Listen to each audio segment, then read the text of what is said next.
से पहले ये बात हम जानना चाहते हैं कि जब हम चरक चिकित्सा पढ़ते हैं तो चरक चिकित्सा में हम चिकित्सा का नाम जरूर ले रहे होते हैं। कई बार हम जानते हैं कि भैया हमने जोड़ चिकित्सा पढ़ना है, रक्तपित्त पढ़ना है, गुल्म पढ़ना है, प्रमेय पढ़ना है, लेकिन ये बात ध्यान रहे चरक चिकित्सा में टोटल 30 चैप्टर हैं। उन टोटल 30 चैप्टर में सबसे पहला जो अध्याय हमारा है वो रसायन अध्याय है। दूसरा अध्याय जो है वो वाजीकरण अध्याय है। लेकिन एक बात ध्यान रखना, अभी मैंने क्या कहा कि हम चरक चिकित्सा पढ़ने जा रहे हैं। हमने कहा कि हम चिकित्सा स्थान पढ़ने जा रहे हैं, यानी हम ट्रीटमेंट पढ़ने जा रहे हैं, हम चिकित्सा पढ़ने जा रहे हैं, और हमने तो नाम ले लिया रसायन और वाजीकरण का। तुम्हारे दिमाग में खुजली पैदा होना शुरू हो गया होगा कि साहब आपने कहा कि हम चिकित्सा पढ़ने जा रहे हैं और आप रसायन का नाम ले रहे हैं और आप वाजीकरण का नाम ले रहे हैं। ये तो नाइंसाफी है। नाइंसाफी नहीं, ये बहुत लॉजिकल बात है। मैं आपको बताऊंगा, जब मैं आपको रसायन खत्म करूंगा या जब मैं आपको वाजीकरण खत्म करूंगा तो आपको 4-5 बातें इस तरह से मैं आपको फ्रेम करके बताऊंगा कि जो आपको लगेगा ये बड़ी कीमती पॉइंट है। फिलहाल अभी उस टॉपिक पे हम बात न करके सीधा अपने काम की बात पे आते हैं। तो सबसे पहली बात कि हम चरक चिकित्सा पढ़ने जा रहे हैं। चरक चिकित्सा में टोटल 30 अध्याय है। जी हाँ, अगर आपको याद हो चरक सूत्र स्थान में भी टोटल 30 चैप्टर था। जी हाँ, अगर आपको याद आ रहा हो अष्टांग हृदय सूत्र स्थान के अष्टांग हृदय सूत्र स्थान में भी टोटल 30 चैप्टर था। याद करो, रिकॉल करो, यही सब सारी कई बार पूछ लेते हैं। हाँ, यानी कहने का मतलब चरक चिकित्सा स्थान में टोटल कितने चैप्टर हैं? टोटल 30 चैप्टर है। जी हाँ, सबसे पहला चैप्टर का नाम है रसायन पादम। रसायन के बारे में चरक चिकित्सा का जो पहला अध्याय है, पहले अध्याय में रसायन के बारे में चर्चा किया गया। चरक चिकित्सा का जो दूसरा अध्याय है वो वाजीकरण के बारे में चर्चा किया गया। ये आपके लिए नया है, रसायन आपके लिए नया है, वाजीकरण आपके लिए नया है। मैं आपको पूरा डिटेल में पढ़ाऊंगा, और यही नहीं, जब मैं रसायन और वाजीकरण पूरा पढ़ा लूंगा तो आपको लगेगा कि मैं बहुत कुछ जान चुका हूं। मैं रसायन के बारे में बहुत कुछ बोल सकता हूं, मैं वाजीकरण के बारे में बहुत कुछ बोल सकता हूं, मैं रसायन की चिकित्सा कर सकता हूं, मैं वाजीकरण की चिकित्सा कर सकता हूं। रसायन का मतलब क्या होता है, वाजीकरण का मतलब क्या होता है, ये करते क्या है, क्या फायदा होता है इनसे, इनके बारे में हम लोग पूरा डिटेल पढ़ेंगे। कितने रसायन बताए, कितने वाजीकरण बताए, क्या फायदा करते हैं, ये सारी बातें चर्चा करेंगे। फिलहाल यानी कहने का मतलब एक बात निकल के आई। क्या निकल के आई? हमने कहा कि चरक चिकित्सा में टोटल 30 अध्याय है, लेकिन पहला अध्याय रसायन के बारे में चर्चा करते हैं, दूसरा अध्याय वाजीकरण के बारे में चर्चा करते हैं। ये बात एकदम रट जाना चाहिए दिमाग में। यानी चरक चिकित्सा का पहला अध्याय रसायन के बारे में बताता है, चरक चिकित्सा का दूसरा अध्याय वाजीकरण के बारे में बताता है। लेकिन एक बात ध्यान रखना, एक बात ध्यान रखना, आचार्य चरक ने जब चरक चिकित्सा का पहला अध्याय बताया रसायन के बारे में, उसी पहले अध्याय को उन्होंने 4 पादों में बांट दिया। जी हाँ, मैंने क्या कहा? मैंने कहा कि आचार्य चरक ने जब चरक चिकित्सा का पहला अध्याय बताना शुरू किया, उस पहले अध्याय को उन्होंने 4 पादों में बांटा। हाँ, यही नहीं, दूसरों के साथ भी यही किया, दूसरों के साथ भी, यानी रसायन के साथ भी वही किया, वाजीकरण के साथ भी वही किया। इसका मतलब समझे? इसका मतलब ये आचार्य चरक ने रसायन चिकित्सा जब बताना शुरू किया, रसायन चिकित्सा इंजेक्शन की चरक चिकित्सा का पहला अध्याय है, इस पहले अध्याय में उन्होंने टोटल 4 पाद बांटे, अर्थात पहले अध्याय को 4 चैप्टर में डिवाइड कर दिया। जी हाँ, ठीक इसी तरह रसायन के बाद जब वाजीकरण शुरू करते हैं, यानी दूसरा चैप्टर, इन दूसरे चैप्टर को भी आचार्य चरक ने 4 पादों में बांटा। यस, 2 बात अभी तक मैंने तुमको समझाया, मैंने तुम्हें 2 बात समझा दी। की पॉइंट क्या है? सबसे पहली बात, आचार्य चरक ने, मतलब अगर तुमसे कोई क्वेश्चन पूछे, बताओ चरक चिकित्सा का पहला अध्याय का नाम बताओ, पहला अध्याय रसायन बताया, दूसरा अध्याय वाजीकरण बताया, पहला अध्याय रसायन बताया तो उसको टोटल कितने पादों में बांटा? 4 पादों में बांटा। दूसरा अध्याय अगर वाजीकरण बांटा तो दूसरे चैप्टर को कितने पादों में बांटा? 4 पादों में बांटा। इसका मतलब पहला भी 4 पाद और दूसरा भी 4 पाद। समझा क्या? आओ अभी अंदर बताऊंगा तो तुमको और मजा आएगा, लेकिन अभी बस इतना समझो कि पहले अध्याय का नाम है, यानी पहले अध्याय में उन्होंने रसायन के बारे में चर्चा किया, दूसरे अध्याय में उन्होंने वाजीकरण के बारे में चर्चा किया। पहले अध्याय को कितने पाद में बांटा? 4 पाद में बांटा। दूसरे अध्याय को कितने पादों में बांटा? 4 पादों में बांटा। अर्थात मोटा मोटा अगर मैं कहूं, अपने नजरिए से देखा जाए तो टोटल 8 चैप्टर तो इधर केवल 2 चैप्टर में समाये हुए हैं। हाँ, इसका मतलब 8 चैप्टर। अरे इतना लेंदी सिलेबस कर दिया क्या? नहीं, बताऊंगा, देख करके घबराना नहीं है। जी हाँ, सिलेबस देख के घबराना नहीं है। मैं कह रहा हूं सिलेबस लंबा है, लेकिन ध्यान रहे क्या पढ़ना है और क्या छोड़ना है वो मैं आपको बताऊंगा। और ये नहीं अगर मैं कह दिया यहां से क्वेश्चन नहीं आता तो नहीं आता, तो बताऊंगा 8 चैप्टर यानी 2 चैप्टर के अंदर हमको 8 चैप्टर डील करने हैं। अभी देखेंगे क्या है वो 8 चैप्टर के नाम क्या है, ऐसा क्या खास बात है, वो सारी बात देखेंगे। फिलहाल अब हम शुरू करने जा रहे हैं पहले अध्याय के बारे में। तो सुनो जरा जरा ध्यान से देखो, पहले अध्याय को शुरू करने से पहले, हालांकि पहले अध्याय का नाम यहाँ पे साफ साफ आपको दिख रहा है, अभया अमलकी रसायन पादम। आचार्य चरक ने पहले अध्याय चरक चिकित्सा के पहले अध्याय में रसायन के बारे में चर्चा किया और हमने कहा आपसे पहला अध्याय रसायन अध्याय है, लेकिन उस पहले अध्याय को उन्होंने 4 पादों में बांटा, जिसमें से पहले पाद का नाम है अभया अमलकी रसायन पादम, जिसमें आपको साफ साफ स्क्रीन पे दिख रहा है अभया अमलकी रसायन पादम। अभया अमलकी हमने लिखा है रसायन पादम, अर्थात ये रसायन अध्याय है। अभया अमलकी रसायन पादम को पढ़ने से पहले कुछ बेसिक बात हम आपको बताना चाहते हैं, वो बात हम यहाँ पे आपको बताना चाह रहे हैं जो आपके स्क्रीन पे शो हो रहा है। हम चैप्टर पे भी बाद में आते हैं, चैप्टर पे भी बाद में आते हैं। अभया अमलकी रसायन पादम को पढ़ने से पहले हम आपसे कुछ बेसिक बात बताना चाहते हैं जो आपके कंपटीशन में बहुत बार पूछा जाता है। हमने आपको शुरुआती स्टेज में कहा, हमने लेक्चर के शुरुआती स्टेज में यही कहा कि हम सिर्फ यूजी लेवल का नहीं, हम प्री पीजी लेवल का भी यहाँ पे बात करेंगे। आपकी मर्जी आए तो आप रख लीजिए, अदरवाइज छोड़ दीजिए। कोशिश करेंगे, अगर मुझे लगेगा कि आप लोग इंटरेस्टेड हैं, आप लोग पढ़ना चाहते हैं और आप लोग को मुझे लगेगा कि नहीं आप लोग जानना चाहते हैं, मैं आपको जितना घुस सकूंगा मैं उतना घुसूंगा। अगर मुझे लगेगा नहीं कि आप सिर्फ चाहते हैं भैया पास हो जाए बस, तो हम उतने लेकर पढ़ा के निकल लेंगे, वो मेरी मर्जी। फिलहाल हम यहाँ बात करना चाह रहे हैं आज रसायन और वाजीकरण के बारे में। तो देखो सबसे पहली बात, चैप्टर को पढ़ने से पहले कुछ बेसिक बात बताना चाह रहे हैं। देखो सबसे पहले क्या लिखा, रसायन एवं वाजीकरण का वर्णन। तो सबसे पहली बात, हम जब चरक संहिता पढ़ते हैं, सुश्रुत संहिता पढ़ते हैं, काश्यप संहिता पढ़ते हैं और वाग्भट संहिता पढ़ते हैं, इन चारों के बारे में मैं तुमको यहीं पे बता रहा हूँ। यानी चरक संहिता, सुश्रुत संहिता, काश्यप संहिता, वाग्भट संहिता, जो बृहत्त्रयी और काश्यप संहिता, इनमें अगर आप रसायन और वाजीकरण के बारे में पढ़ने जाते हैं तो कहाँ मिलता है रेफरेंस कई बार कंपटीशन में पूछा जाता है। जी हाँ, ऐसा सीधा क्वेश्चन आता है, बताओ रसायन और वाजीकरण के बारे में काश्यप ने कहाँ बताया। ऐसे आ जाते क्वेश्चन, ऐसे छोटे मोटे क्वेश्चन आ जाते हैं कंपटीशन में। हाँ, तो बात ध्यान रहे, हम तुम्हें सिर्फ चरक का नहीं, अरे चरक का तो तुमको वैसे याद हो गया यार, चरक का तो तुमको वैसे याद होगा, मैं इतना देर से बता रहा हूँ। चरक का तो तुमको जीवन भर के लिए याद हो गया। चरक के साथ साथ तुम सुश्रुत भी यही बता दूंगा, वाग्भट भी यही बता दूंगा और काश्यप भी यही बता दूंगा। तो सुनो, आचार्य चरक ने चरक चिकित्सा के प्रारंभ में प्रथम एवं द्वितीय अध्याय के बारे में रसायन और वाजीकरण के बारे में चर्चा किया, जो कि हमने अभी कई बार बताया।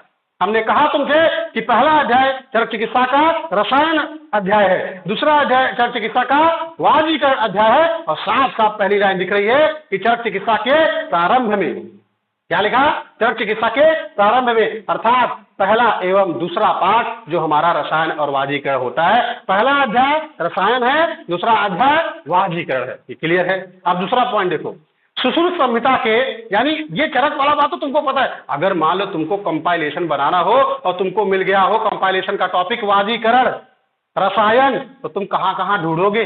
अरे हाँ, कंपाइलेशन बनाने के लिए अलग अलग संहिताओं में जाकर के कंपाइल करना पड़ता है। तो चरक संहिता तुम पढ़े रहोगे तो तुमको तो याद है भैया चरक संहिता में पहला दूसरा चैप्टर उठाओ छाप दो, लेकिन सुश्रुत उठाना पड़ेगा, वाग्भट उठाना पड़ेगा, काश्यप उठाना पड़ेगा, तो तुम कैसे जानोगे, तो यही जान लो। कंपटीशन में भी पूछा जाता है। देखो लिखा, चरक संहिता में चरक चिकित्सा के प्रारंभ में अर्थात प्रथम एवं द्वितीय पाठ में देखने को मिलता है। पहला चैप्टर रसायन है, दूसरा चैप्टर वाजीकरण है।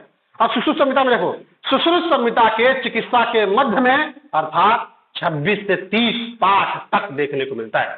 यानी कहने का मतलब समझा कि सुश्रुत संहिता में अगर आपको रसायन और वाजीकरण पढ़ना हो तो आपको चिकित्सा स्थान खोलना पड़ेगा, और चिकित्सा स्थान में कौन सा 26 से 30 पाठ में देखने को मिलेगा। अर्थात टोटल 5 चैप्टर हैं वहां। यानी चिकित्सा स्थान के मध्य में 26 चैप्टर से लेकर के 30 चैप्टर तक सुश्रुत संहिता में रसायन और वाजीकरण में आपको पढ़ने का मौका मिलता है। ये रेफरेंस है। आगे काश्यप ने कहा बताया, यानी चरक ने चिकित्सा स्थान में बताया रसायन और वाजीकरण के बारे में, आचार्य सुश्रुत ने भी चिकित्सा स्थान में बताया, लेकिन ध्यान रहे आचार्य काश्यप ने रसायन और वाजीकरण का वर्णन उत्तर तंत्र में बताया, साफ साफ दिख रहा है। और वाग्भट ने कहा बताया, वो भी उत्तर तंत्र में बताया। यानी चरक और सुश्रुत चिकित्सा स्थान में रसायन और वाजीकरण का वर्णन करते हैं, और वाग्भट और काश्यप उत्तर तंत्र में रसायन और वाजीकरण के बारे में वर्णन करते हैं। लेकिन ध्यान रहे, जब वाग्भट संहिता आप उठाएंगे, जब आप अष्टांग हृदय उठाएंगे, तो अष्टांग हृदय और संग्रह दो प्रकार का होता है, दो अष्टांग है। तो जब अष्टांग हृदय उठाते हैं तो अष्टांग हृदय के उत्तर तंत्र में, अष्टांग हृदय के उत्तर तंत्र में 39 और 40 नाम का अध्याय रसायन और वाजीकरण के बारे में पूरी चर्चा की जा रही होती है। जब आप अष्टांग हृदय के बाद अष्टांग संग्रह उठाते हैं तो 49 और 50वां अध्याय उत्तर तंत्र में आपको रसायन और वाजीकरण के बारे में चर्चा हो रही होती, वहां पे देखने को मिलता है। याद रहेगा, याद रहेगा। यानी कहने का मतलब मैंने आपको एक बात सिखाया, यही का नहीं, मैंने चारों का बता दिया। आचार्य चरक ने चरक चिकित्सा का पहला अध्याय रसायन बताया, दूसरा अध्याय वाजीकरण बताया, ये बात आपको रट गई। सुश्रुत संहिता में भी चिकित्सा स्थान में देखने को मिलता है, लेकिन ये बात ध्यान है, चिकित्सा स्थान के उन्हें मध्य में बताया, वो भी 26 से 30 चैप्टर देखने को मिलता है रसायन वाजीकरण। काश्यप ने उत्तर तंत्र में बताया, वाग्भट ने है ना उत्तर तंत्र में बताया, लेकिन बात ध्यान है, अष्टांग हृदय के अंदर अगर घुसोगे तो 39, 40 नाम का अध्याय उत्तर तंत्र में, अष्टांग संग्रह में घुसोगे तो 49 और 50 नाम का अध्याय उत्तर तंत्र में देखने को मिलता है। ये है रेफरेंस। तो आज के बाद अगर तुमसे कोई क्वेश्चन कर दे कि बताओ रसायन और वाजीकरण के बारे में कहाँ कौन बताया, तो एक नहीं तुम 4 बता सकते हो, तुम्हारे पास इतनी क्षमता है। याद रहेगा। आओ आगे चलते हैं।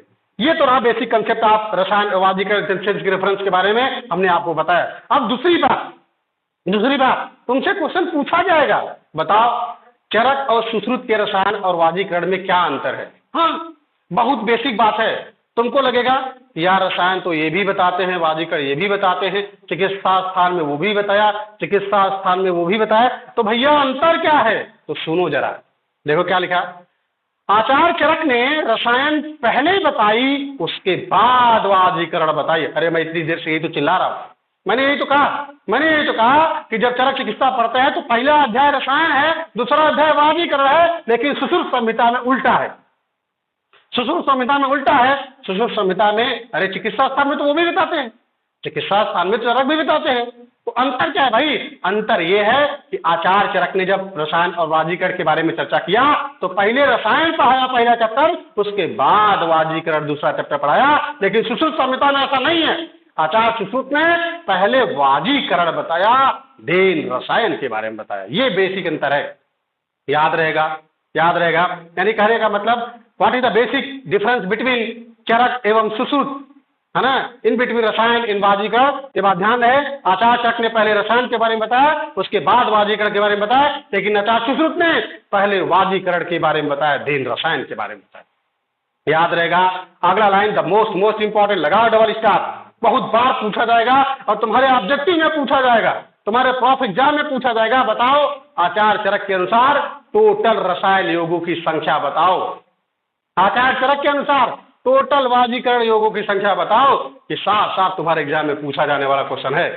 तो तुम्हारे एग्जाम का सबसे पहला क्वेश्चन ऑब्जेक्टिव, आचार्य चरक के अनुसार टोटल, ध्यान रखना, कान खोल के सुन लो, हम यहाँ बार बार कह रहे हैं टोटल, मतलब समझे, इन द सेंस की जो तुम 4 चैप्टर पढ़ोगे रसायन का, उसका पूरा मिला करके कह रहे।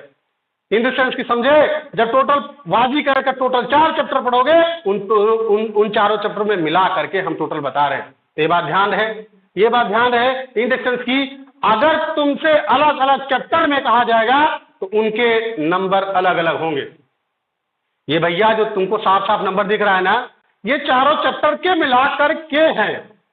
हमने कहा कि रसायन में टोटल 4 अध्याय है, 4 पाद है, वाजीकरण में टोटल 4 पाद है। अगर चारों पादों को मिला करके देखा जाए तो रसायन में टोटल कितना फॉर्मुलेशन बताए, कितने रसायन बताए, कितने योग बताए, तो आचार्य चरक ने पूरे रसायन योगों की संख्या, टोटल रसायन योगों की संख्या 63 बताई।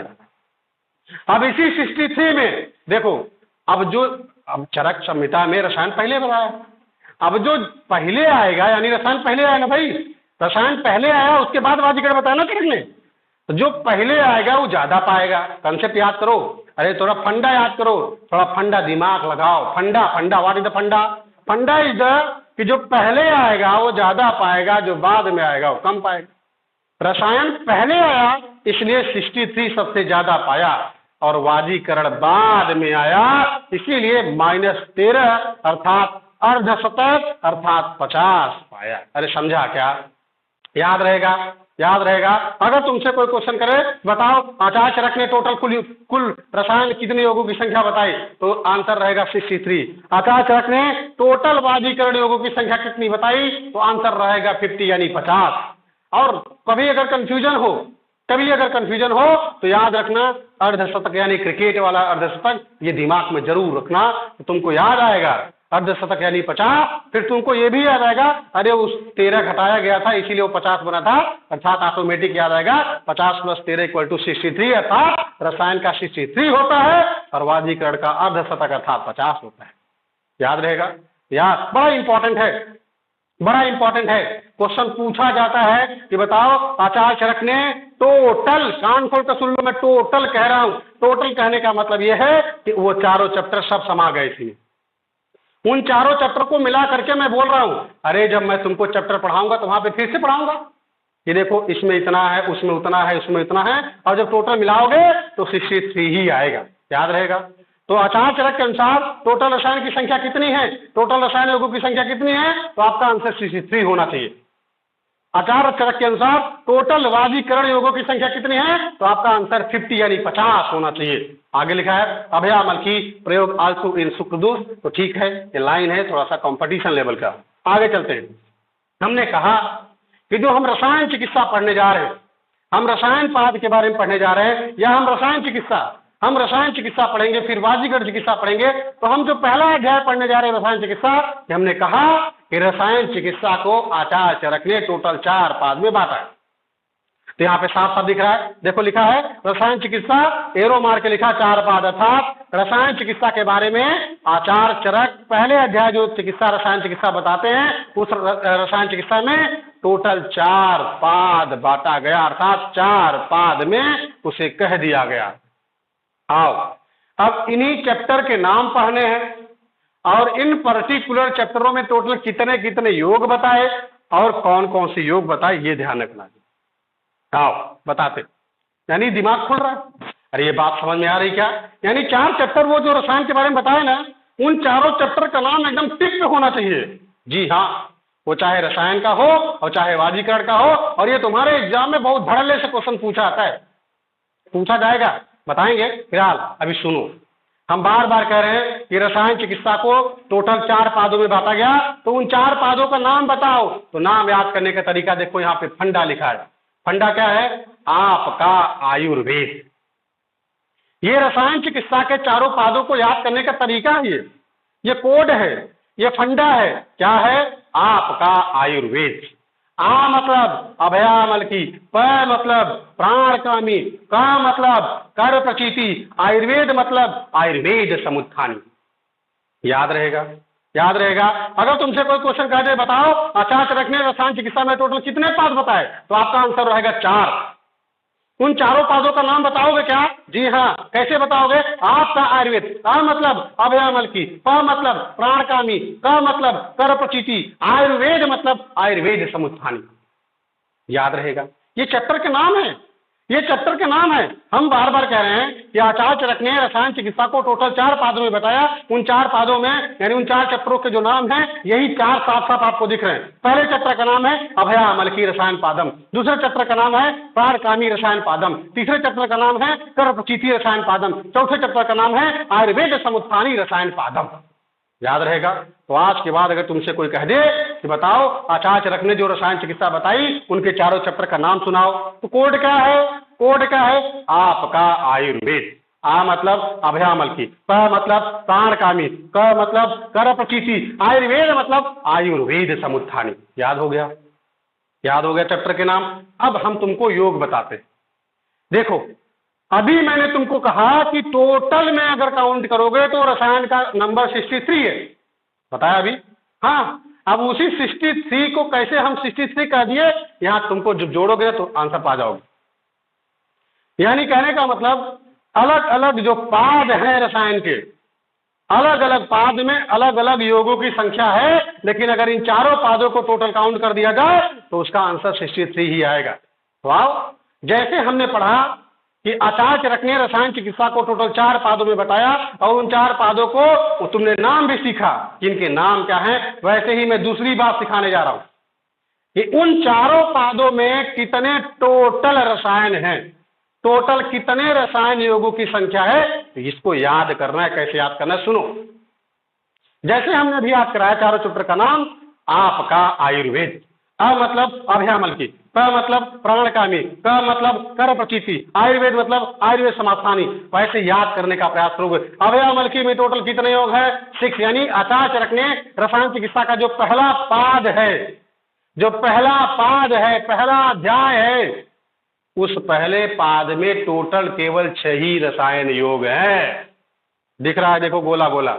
दूसरे पाद में टोटल 37 योग बताए, दूसरे पाद में टोटल 37 योग बताए, तीसरे पाद में टोटल 16 योग बताए, चौथे पाद में टोटल 4 योग बताए। और हमने कहा यही, अगर इन चारों को तुम प्लस प्लस प्लस करके जोड़ लोगे तो आंसर टोटल 63 ही आएगा। और यही बतिया हमने तुमको शुरुआत में बता दे रहे। हमने कहा था ना टोटल रसायन योगों की संख्या 63 होगी, तो साफ साफ वो देख लो, जोड़ लो, कैलकुलेटर लेकर जोड़ लो। ये 6 plus 37 plus 16 plus 4 equal to 63 ही आएगा। समझ गए? तो वो 63 कहां से बोल रहे थे? तो क्वेश्चन तुमसे फ्रेम करेगा, सुनो आप कान खोल के, क्वेश्चन फ्रेम करेगा। टोटल रसायन पूछे, कोई कुछ न कहे, कुछ भी छेड़खानी न करे, तो 63 मार के चले आना। अगर तुमसे ये कह दे कि पहले पाद का बताओ, दूसरे पाद का बताओ, तीसरे पाद का बताओ, चौथे पाद का बताओ, तो सबके आंसर अलग अलग होंगे। अगर वो पाद ना बोल करके अगर तुमसे नाम ले ले, अभयामलकी में कितने बताए, प्राणकामी में कितने बताए, कर प्रतीति में कितने बताए, तो उनके आंसर अलग अलग हैं और आपको स्क्रीन पे साफ साफ दिख रहा है। याद रहेगा? ये कंसेप्ट समझ पा रहे हो? तो आप कैसे याद करोगे? ये गिनती याद तो याद रहेगी, कल भूल जाओगे। आओ हम तुमको थोड़ा सा और मजबूत करते हैं, कैसे याद होगा? तो सुनो, अभयामलकी में टोटल 6 है। ये तुमको मैं कोड के फॉर्म में भी जब योग याद करवाऊंगा तो अपने आप याद हो जाएगा, ये तो कभी भूलोगे नहीं 6। तो दूसरा सुनो, दूसरा है प्राणकामी। प्राणकामी में टोटल 37 योग है। तो प्राणकामी में टोटल 37 योग है। और प्राण कितना महत्वपूर्ण होता है हमारे जीवन में, ये बात तुम भी जानते हो। प्राण, अरे प्राण मतलब कहते नहीं कि प्राण बचे तो क्या क्या कैसे कहावत है। तो प्राण में सबसे ज्यादा देखो लिखा है 37, याद रहेगा। ये दो तुम डील कर लो बस। हमने कहा अभी मैं 6 को तुमको जब मैं योग पढ़ाऊंगा नीचे तब याद करवा दूंगा, तो अपने आप वो याद हो जाएगा। बस केवल एक याद कर लो, प्राण कितना इंपॉर्टेंट हमारे लाइफ में है, वो सबसे ज्यादा नंबर लेके बैठा है 37। अब बाकी सुनो, बचा 2 ही ना, तो 2 को 2 कैसे याद करना? कर प्रतीति, कोई भी काम हम लोग करते हैं 16 साल की उम्र में करते हैं, बस याद हो गया। कर कर कर, कोई भी काम हम लोग करते हैं, करते हैं, कर प्रतीति 16 साल की उम्र में करते। हाँ, 16 साल की उम्र में हम दोस्ती करते हैं, हम बॉयफ्रेंड बनाते हैं, गर्लफ्रेंड बनाते हैं, ब्ला ब्ला। याद आया? इन द सेंस की कोई भी काम हम लोग करते हैं 16 साल की उम्र में करते हैं। साफ साफ दिख रहा, कर मतलब कर प्रतीति, करते करते मतलब कर मतलब 16, यानी 16 योग। याद हो गया? कभी जीवन में नहीं भूलोगे। अब चौथा देखो, आयुर्वेद समुत्थानी। आयुर्वेद, हमारा आयुर्वेद चारों दिशाओं में फैला हुआ है। अरे बात समझ पा रहे हो? हमारा आयुर्वेद किसी एक डायरेक्शन में नहीं है, वो चारों दिशाओं में फैला हुआ है। और आयुर्वेद समुत्थानी के नीचे देखो 4 लिखा हुआ है। 4 मतलब चारों, याद रहेगा? तो कभी नहीं भूलोगे। मुझे लगता है अगर योग के बारे में तुमसे कह दे आज, अगर कोई चैप्टर के बारे में कह दे तो तुम फटाक से बता दोगे, याद रहेगा। बस तुमको केवल एक ध्यान रखना है ना, प्राणकामी का वो 37 होता है, वो चाहे जैसे दिमाग लगा के रख लो। और अगर कभी कंफ्यूजन हो, इन तीनों को अगर तुम्हें याद रहेगा, तीनों को जोड़ दो और प्लस जितना बचेगा 30, अरे 62 में घटा दोगे तो 37 नहीं आएगा ना, तो माइनस कर दोगे तो गुणा भाग करके निकल जाएगा। अभी अगर ऑब्जेक्टिव लगाना हो तो याद हुआ। यानी कहने का मतलब आचार्य चरक ने टोटल 63 योग बताए रसायन के, और उन 63 का टोटल कितने फंडे कहाँ से जुड़ गया है, और चैप्टर के नाम क्या है, और उन पर्टिकुलर चैप्टरों में कितना टोटल रसायन योग है, ये बात तुमको हमने साफ साफ बता दिया और एकदम रट भी गया है। क्लियर है? यानी कहने का मतलब अगर तुमसे आज के बाद कोई तुमसे कह दे कि आचार्य चरक ने रसायन चिकित्सा में टोटल कितने पाद बताए और उन पाद के नाम बताओ और उनमें टोटल योगों की संख्या बताओ, प्रत्येक चैप्टर में कितने कितने बताओ और टोटल रसायन कितना योग बताए। ये बात तुम एक झटके में बता सकते हो, याद रहेगा। आओ आगे चलते हैं। देखो हम पढ़ने जा रहे हैं पहले चैप्टर के बारे में। भैया हम ये तो अब बेसिक कंसेप्ट खत्म हो गया। अब बेसिक कंसेप्ट जो हमको बताना था रसायन के बारे में खत्म। अब हम अपने चैप्टर पे आते हैं, हम पहले चैप्टर पे आते हैं। तो सुनो, लो क्या लिखा है। लिखा है पहले चैप्टर का नाम क्या है, अभया आमल की रसायन पादम। पहले चैप्टर का नाम है अभया आमल की रसायन पादम, अर्थात अभया का मतलब होता है हरितकी। सुन लो ध्यान से, ध्यान से सुन लो। अभया का मतलब होता है हरितकी और आमलकी का मतलब होता है आंवला। तो पहले चैप्टर का नाम है हरितकी प्लस आंवला। हाँ, अरे हरितकी रसायन होता है क्या? हाँ। आम्लकी रसायन होता है क्या? हाँ, बताएंगे भी। और तुम्हारे दिमाग में एक क्वेश्चन यहां से उठ और रहा होगा, अगर उठ रहा होगा तो सुन लो क्वेश्चन, नहीं उठ रहा हो तब भी सुनो, उठना चाहिए। तुम्हारे दिमाग में क्वेश्चन ये उठना चाहिए कि साहब अभया आमलकी रसायन पादम, ये जो चैप्टर का नाम लिखा, तो आमलकी अभया कर दे, कोई दिक्कत है क्या? हाँ दिक्कत है। हाँ, चैप्टर का नाम है अभया आमलकी, हम कह रहे हैं चैप्टर का नाम बदलना चाहते हैं, आमलकी अभया कर दे, कोई प्रॉब्लम है क्या? बिल्कुल प्रॉब्लम है। मैं आपको इस प्रॉब्लम का सलूशन जब मैं रसायन खत्म करूंगा तब बताऊंगा, अभी नहीं बताऊंगा, खिचड़ी हो जाएगी। याद रहेगा, क्वेश्चन ध्यान रखना, क्वेश्चन ध्यान रखना। तुम नहीं भी ध्यान रखोगे तब भी हम बताएंगे, है ना। क्योंकि आज नहीं, तुमको 2 महीना बाद, 3 महीना बाद, 4 महीना बाद तुम्हारे दिमाग में क्वेश्चन उठेंगे और उठने से पहले हम दबा देंगे। हम उठने ही नहीं देंगे, हम उठने का मौका ही नहीं देंगे तुमको, पहले हम बता देंगे ये क्वेश्चन तुम्हारे दिमाग में आएगा और पहले तुम आंसर सुन लो। फिलहाल इस क्वेश्चन का आंसर हम जब रसायन खत्म करेंगे तब देंगे, अभी बस इतना सुनो। चैप्टर का नाम है आचार्य चरक ने चरक चिकित्सा का पहला अध्याय रसायन चिकित्सा जब बताया, उस पहले रसायन चिकित्सा का जो पहला पाद है, उस पहले पाद का नाम क्या है? अभया आमलकी रसायन पादम।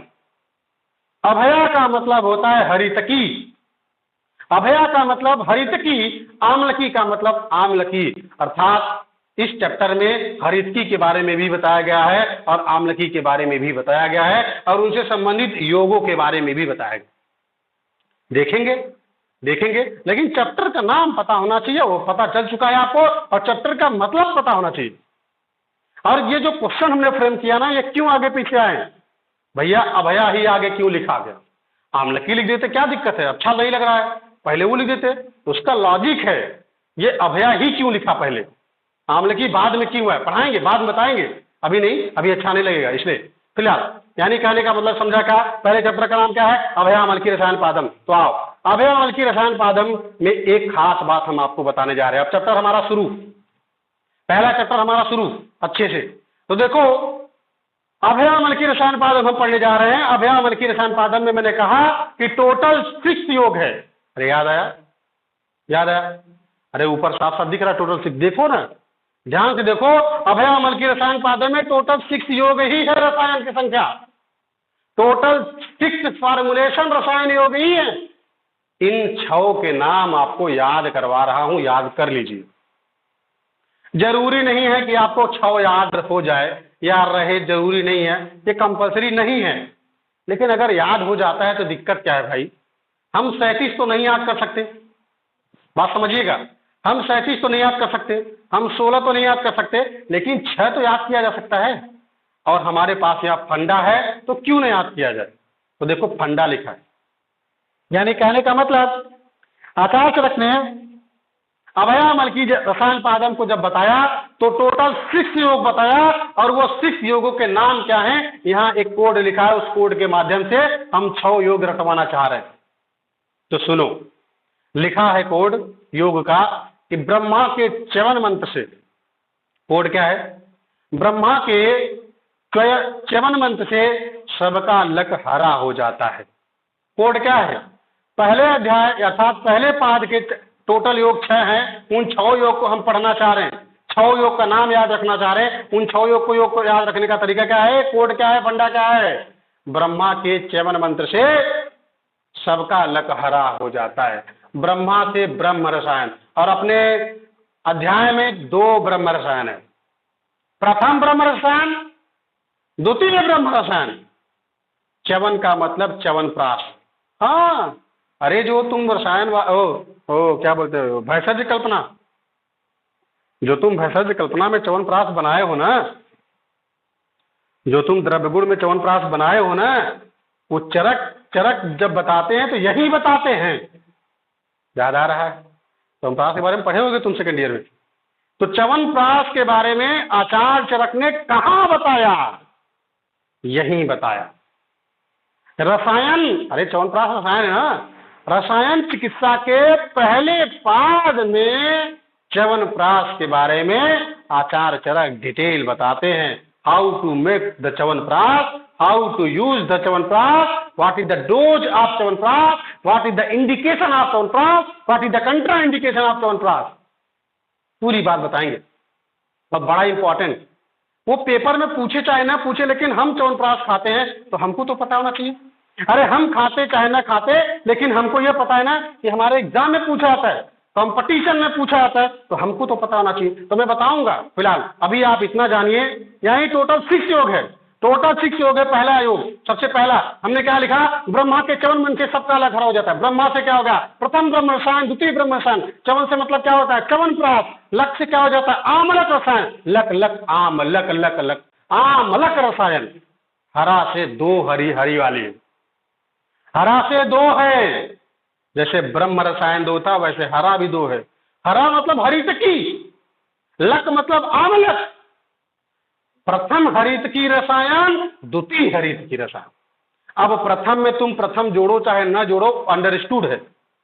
दूसरे में तो लेकिन जोड़ना पड़ेगा ना। तो यही लिखा हमने हरित की रसायन, और दूसरा लिखा द्वितीय हरित की रसायन, या प्रथम हरित की रसायन, या मतलब दूसरा तो दूसरा ही रहेगा, द्वितीय हरित की रसायन। याद रहेगा, बहुत सिंपल बता रहे एकदम।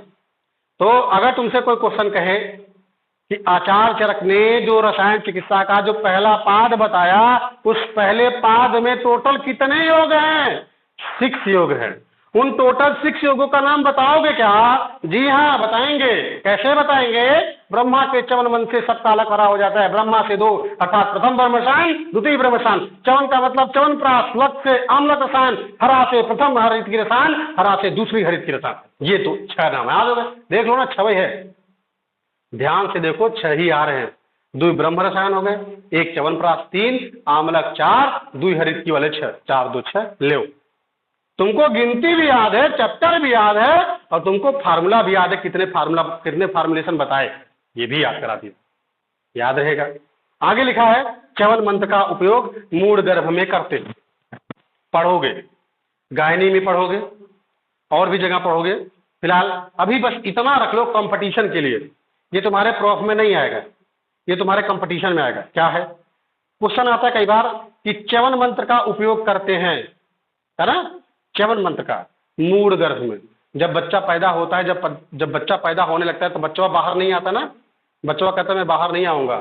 बाहर न आने का मतलब कई कारण हो सकते हैं, पढ़ोगे, सब टॉपिक है, पढ़ोगे। तो उसमें कौन से मंत्र का प्रयोग किया जाता है अकॉर्डिंग टू आयुर्वेदा, है ना?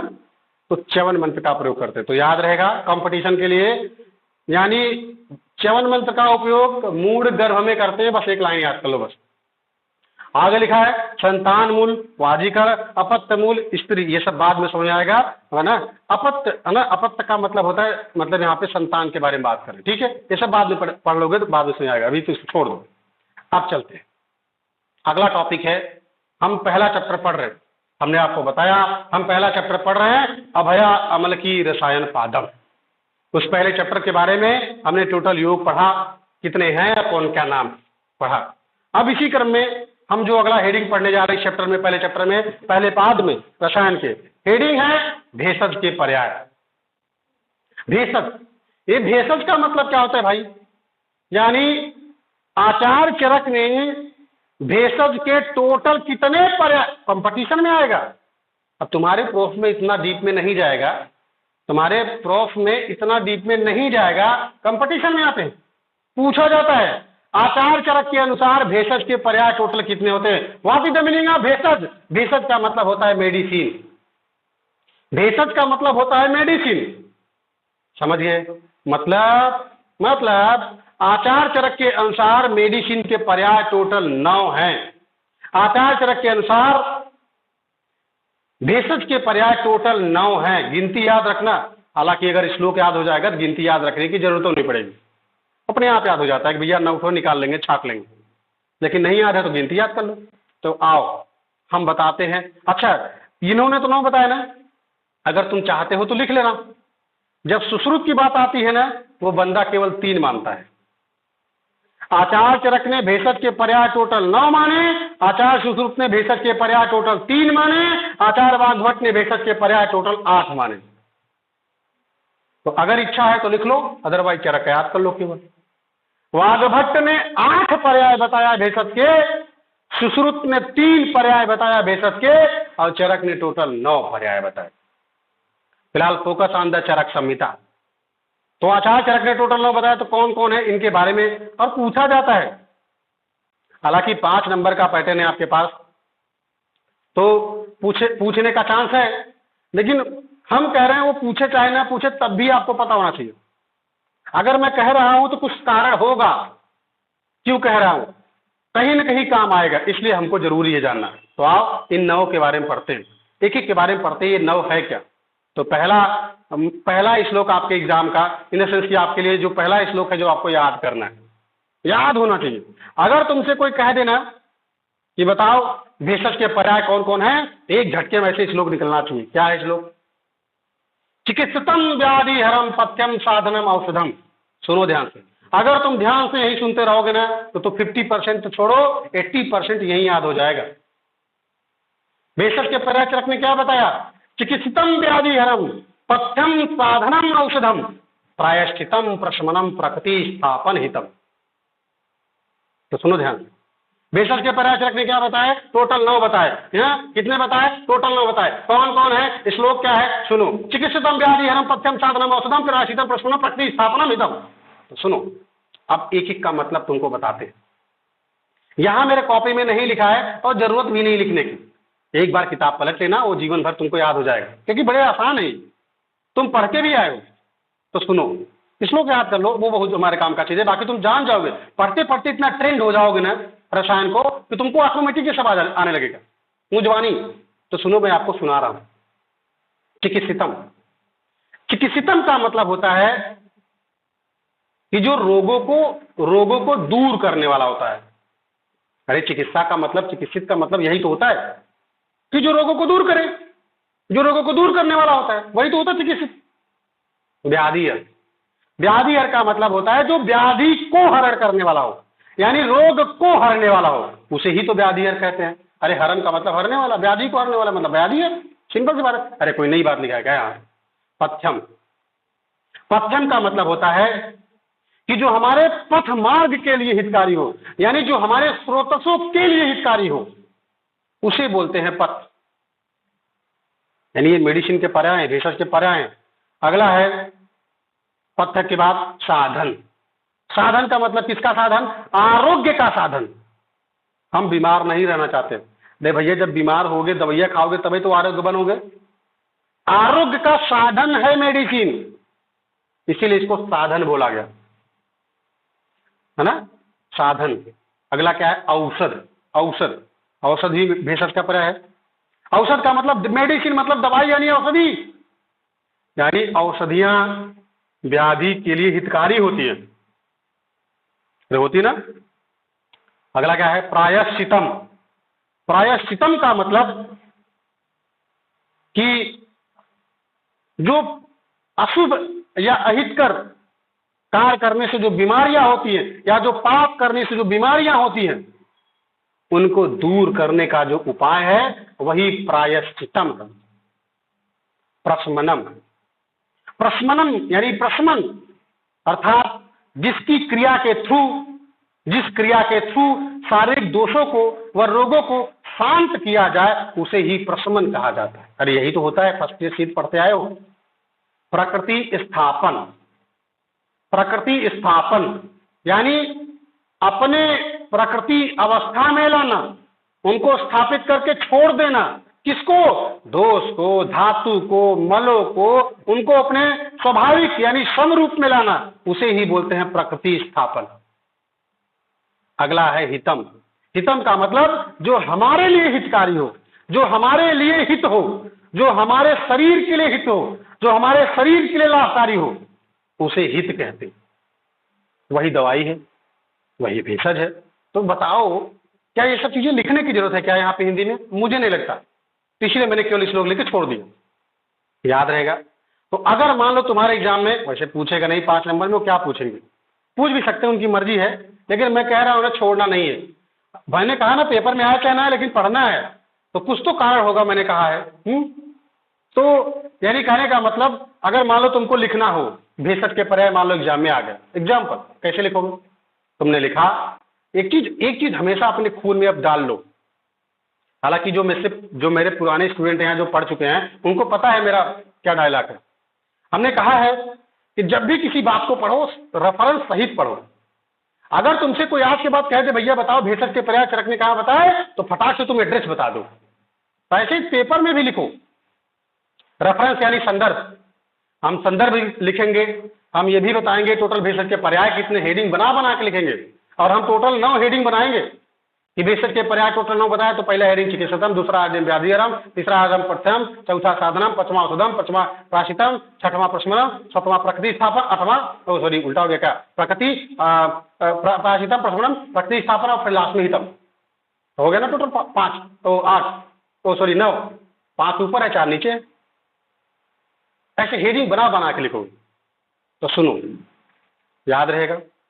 तो टोटल भेषज के पर्याय कितने बताए? टोटल 9। कौन कौन है, कैसे याद करोगे? चिकित्सतम, व्याधिहरम, पथ्यम, साधनम, औषधम, प्रायश्चितम, प्रशमनम, प्रकृति स्थापन, हितम। याद रहेगा टोटल 9 कौन कौन है? तो पहला कौन हो? चिकित्सतम। दूसरा कौन हो? व्याधिहरम। तीसरा कौन है? पथ्यम। चौथा कौन है? साधनम। पांचवा कौन है? औषधम। छठवां कौन है? प्रायश्चितम। सातवां कौन है? प्रशमनम। आठवां कौन है? प्रकृति स्थापन। 9वां कौन है? हितम।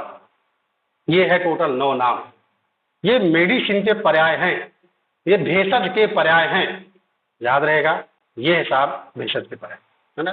बाकी अब भेषज कितने प्रकार का होता है, भेषज का अपोजिट भाव जो अभेषज होता है वो क्या होता है, इनके बारे में हम लोग कल पढ़ें। बताओ।